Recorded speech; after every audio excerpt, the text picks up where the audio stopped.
Business models have a way to simplify the reality.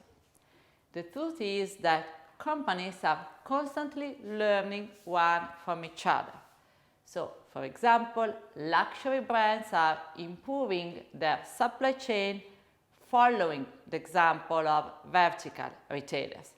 And so, fast fashion companies are more and more investing in their own unique style, somehow following the route of fashion designers.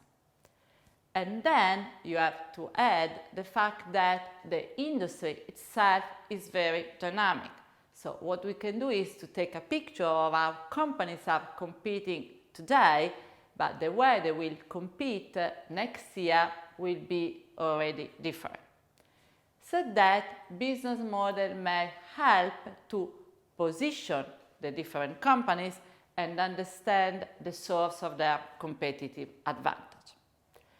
The premium brands identify a quite heterogeneous group of companies that were born as a result of the vision of an entrepreneur and the control of distributive and manufacturing realities more than as a consequence of the intuition and inspiration of a designer.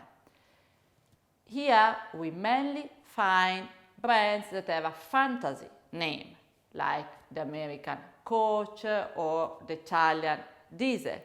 Or we may have designer brands that have a lower position than the European ones and base their competitive advantage on the right marketing mix.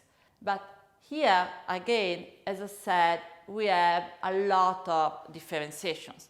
So we have companies that are mainly based on outsourcing and wholesale, but we have as well the Italian premium brands such as Pinco, Patrizia Pepe, Liu Jo, Twinset that produce in Italy because of a proximity factor with their supplier that allow them to have more flexibility and also product with higher level of fashionability. We have companies that are poor wholesaler, so they don't have their own stores, but we also have brands such as Max & Co. that belongs to the Max Mara group that is only selling throughout its own store. So somehow the common value proposition is in the right combination between a product that is trendy, updated, but not extreme in terms of fashionability, a price that grants the customer a right value for money.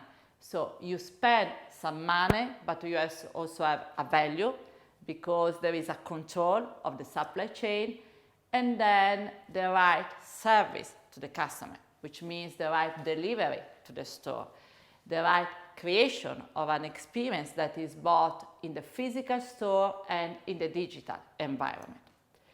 It is worthy to notice that this pretty complex and heterogeneous cluster is the one that today is growing the most. And this is because for current customers searching for mix and match, so their own unique style, the contemporary brands, which is another way to refer to premium brands, offer a product that you may buy if you want to be somehow different, so it's perceived as less commodity than the offer of the mass market, but in the meantime you can also change more often than the luxury brands, so require you less investment. Over the years, these companies have understood the importance of building their own unique style and filtering the trends through their particular eyes. But moreover, they understood the importance of creating an emotional storytelling. So having a strong and unique concept in their communication is fundamental in order to engage the customer.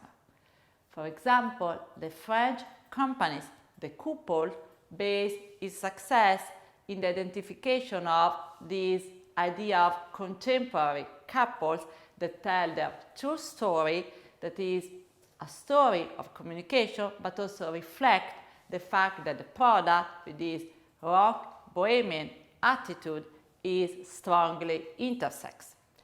Or Italian brands such as Liu Jo and Pinko use top models in their communication, like Kate Moss for Liu Jo or Alessandro Ambrosio for Pinko campaign, in order to express prestigious cause that enhance the customer experience. To summarize, this is a very successful business model that creates room for a new bridge market segment.